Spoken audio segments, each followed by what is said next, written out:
Hey everyone, welcome back to the channel. For those of you that don't know me, my name is Kristen and I am so glad that you guys are joining me today. So as always, I'm just now getting off of work and I walked out to the garden and I found that we have a bunch of kale, like tons of kale. Look how huge these leaves are, like way bigger than my hand, which is awesome. So we have just oodles and caboodles of kale rolling in right now. Look at all of it. I just washed it off and I wanted to do a quick recipe with you guys. My nephews are actually going to be coming over tomorrow. They want to go out on the water.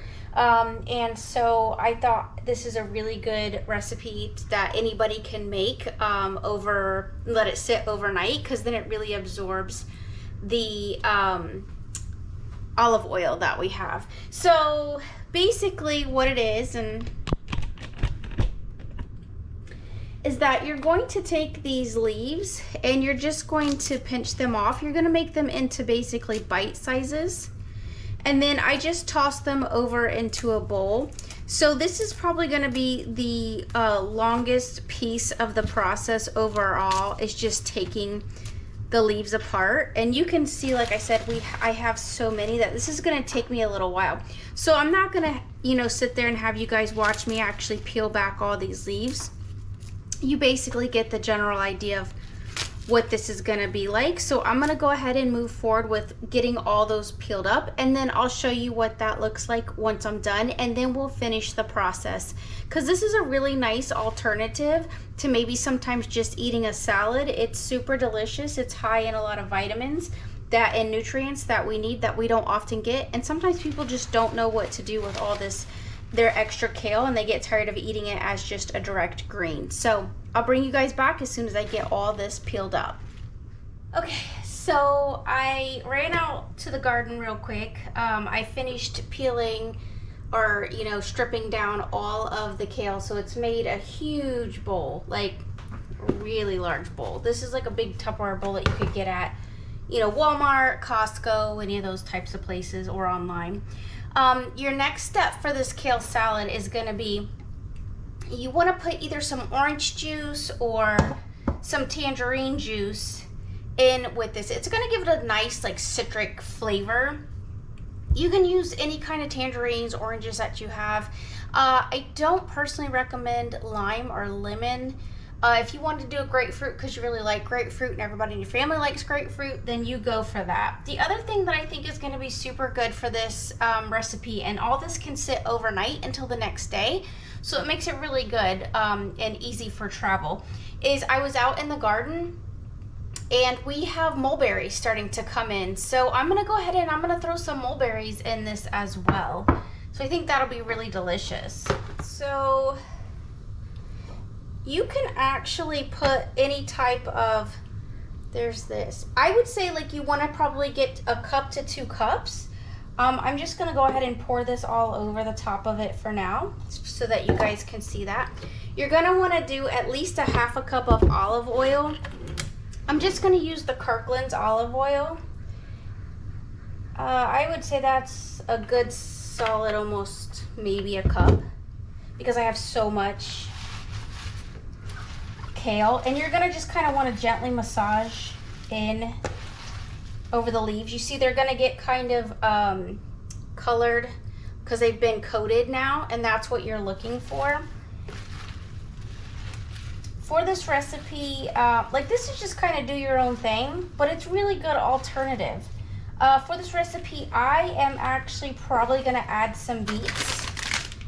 We bought these at Costco, so if you weren't able to like grow any, which here in Florida, it's a little more difficult sometimes because our weather's unpredictable.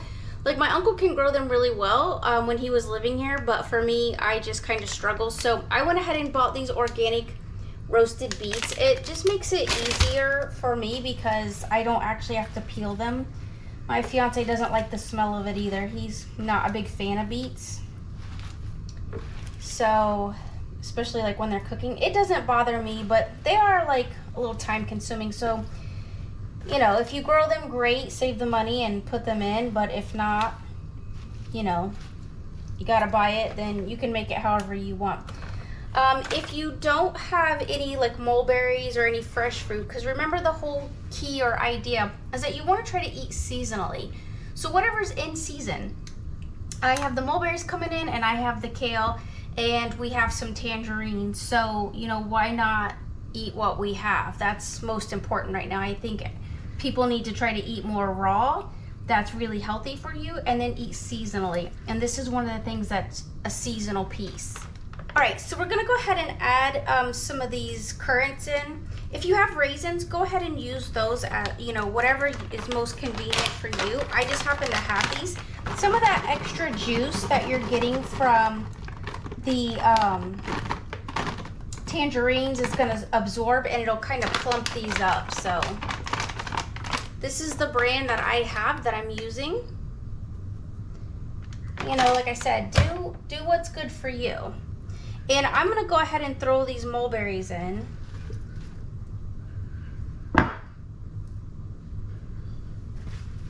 I washed them, but sometimes mulberries have these little crevices and you never know, so you kind of want to inspect them before you super toss it all in. But that's looking delicious. Yeah, and then if you want, like I said, you can add the beets in, which I think for now I might hold off and just do the beets separately. But if your family likes beets, then go ahead and mix those beets in now. So that way they're just in there and absorbing that deliciousness. And you can see all the leaves are kind of like coated now, so they've got that nice oil base to them.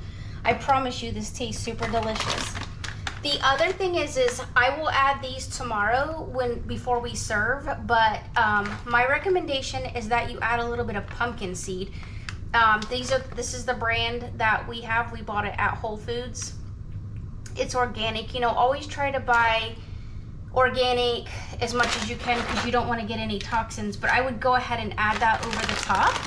And then if you don't have any of that, you know, go just get yourself some craisins because it's good to just have some mixture of fruit in here. If you actually wanted to actually take some orange chunks or tangerine chunks and just add it in, you can do that as well if your family likes it. And it kind of brightens up the recipe. And so it looks really beautiful, but it's really that simple. So healthy eating doesn't have to be strenuous. Healthy eating doesn't really have to be thought about so much. If your family likes a little bit of sweetness to it, go ahead and add a little bit of honey in, or you could add maple syrup. I prefer honey if I'm going to sweeten this up. Because the boys are coming, I would probably add maybe 1/4 cup of honey. I don't want to add too much to take away from the natural flavors, but I know the kids do like it a little bit on the sweeter side. So there you have it. It's an easy kale recipe.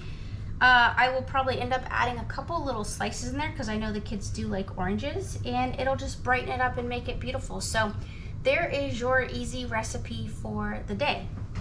Super simple, something that you can just come home and throw together and you don't really have to think too much about.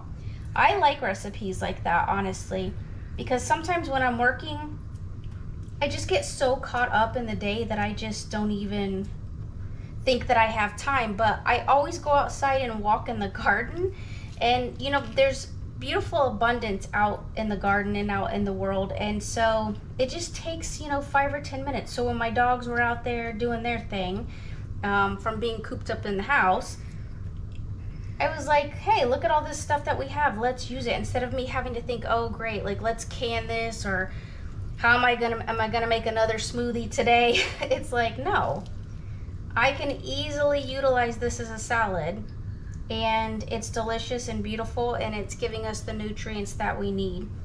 Plus you're outside grounding yourself because you're connecting with the earth. I literally had a friend today send me a link, which I thought was hilarious. She was like, oh look, there's these new grounding shoes, and I was like, I sent you that like 2 years ago. She's like, oh, I must have missed that. I'm like, I don't know how you missed that, friend, because I try to help take care of you. You get free counseling, come on, listen to me. But that's just it, you know, that's kind of why I'm shooting these videos, because even my friends sometimes, I think that they hear me, but they're not always like listening to me. So And it's important that, you know, sometimes you go back and you think and you say, hey, you know, what did this person say? I forgot. And that's okay. We all forget. And I'm just so used to it, and I repeat a lot of stuff so much that I'm like, I know I did this. I know I told you. And I did go back and check, and I did send her some articles on grounding and connecting with the earth and getting outside. So she just might have been at a point in her life where she just wasn't paying attention to what I provided her, or maybe it wasn't important at that time, and then now it's relevant. You know, we have a lot going on in the world, like that whole red heifer situation. I don't know if you guys have been keeping in the loop on the news, but you know, it's prophetic. It's been talked about, and it may be coming to fruition. I mean, we're definitely living in strange times, that's for sure. People are very offended and get their feelings hurt, and people are very negative a lot of times, and I don't know, the world's just not, I don't think we're in a good place. I don't know that I'm not trying to be negative, but I just don't know that where we need to be as far as a people. But maybe we need a reset, honestly. Maybe we need something to jolt us into being nicer to one another and kinder to one another. That's another reason why I'm doing some of these videos, honestly, because a lot of people are financially struggling. The world market is, you know, inflation is insane.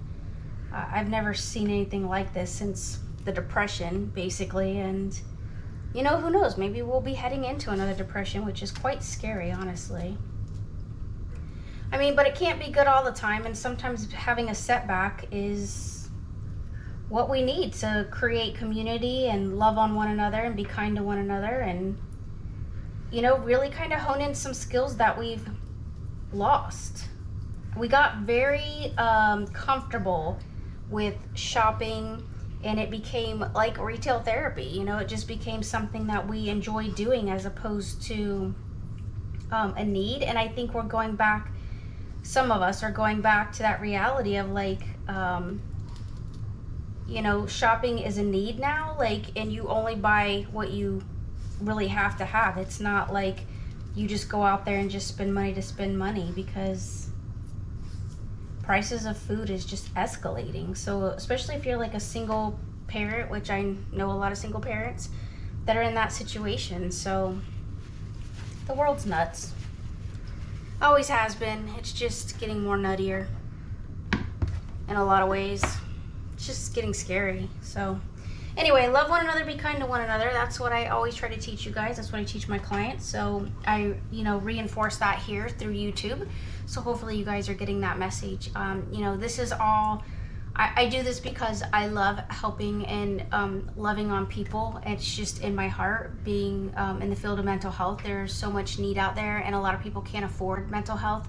So this is just one way for me to be able to reach out to you all and just connect with everyone and just share my love for you all. And hopefully you guys are getting some benefit from this and some education while we're at it, and just learning to eat healthy, because gut health and mental health are all connected, and it's very important to me. And I just want to show you all that I practice what I preach.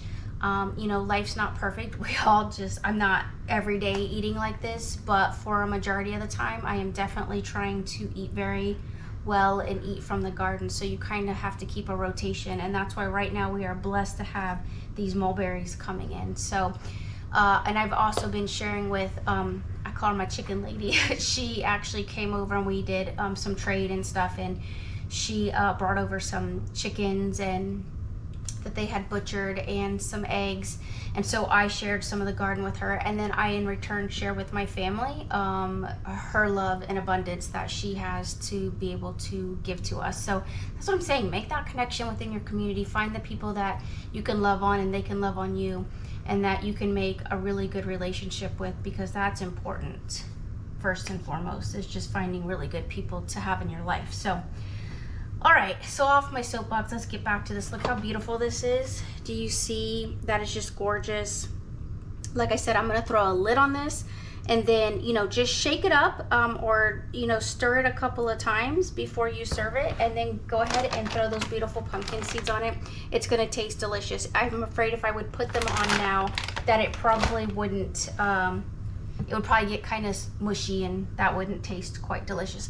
Like I said, if you want, throw those beets in there. I wouldn't throw anything acidic like a tomato. That's probably not going to taste or give you the flavor that you're wanting. So there it is, super easy. Speaking about tomatoes, I was just out in the garden getting more tomatoes, and I made another fermented salsa. Hang on. Okay, there is the fermented salsa. So it's a lacto ferment. It's just basically salt. I've let it sit out for about 4 days, and then now it's been in the refrigerator because we live in such a warm climate. I'm also going to be serving this tomorrow, so you don't want to leave it out for too long fermenting, because like if you lived in a colder climate, you could probably leave it for a little bit longer, but I wouldn't leave it for too long because it'll get kind of funky. So really here in Florida, you're probably looking at like 1 to 2 days on that fermented salsa. Super easy. I actually have a video on it, so make sure you go and check that video out. But this is all from the garden. So we have some onions, corn, and tomatoes, and you're obviously going to use the Redmond's real salt to give it that nice, beautiful ferment process to get going. And then tomorrow I have some black organic black beans that we bought from Costco. They're in a can. I don't grow black beans here, so I'm just going to throw that can of black beans in tomorrow for the kids and my parents, and we're going to have a good time. So you can add anything that you like. I also have some habaneros out in the garden that I need to go ahead and pull and get in here, which I forgot to add to the ferment, but it'll make it super delicious. So that's what part of what we will be consuming tomorrow, and that all came from the garden, so for the most part. So how easy is that? Like, that's why you got to get out there and you got to get growing, and you got to be able to connect with, if you can't connect with people that can help you get some delicious food. So if you know a neighbor or you want to learn how to grow, then connect with those people or watch my videos, and we will start learning more about growing and eating better, so that way we have positive mental health. All right, guys. Until next time, thank you for watching, and I will see you soon in the future. Love one another, be kind to one another, and I will talk to you guys soon.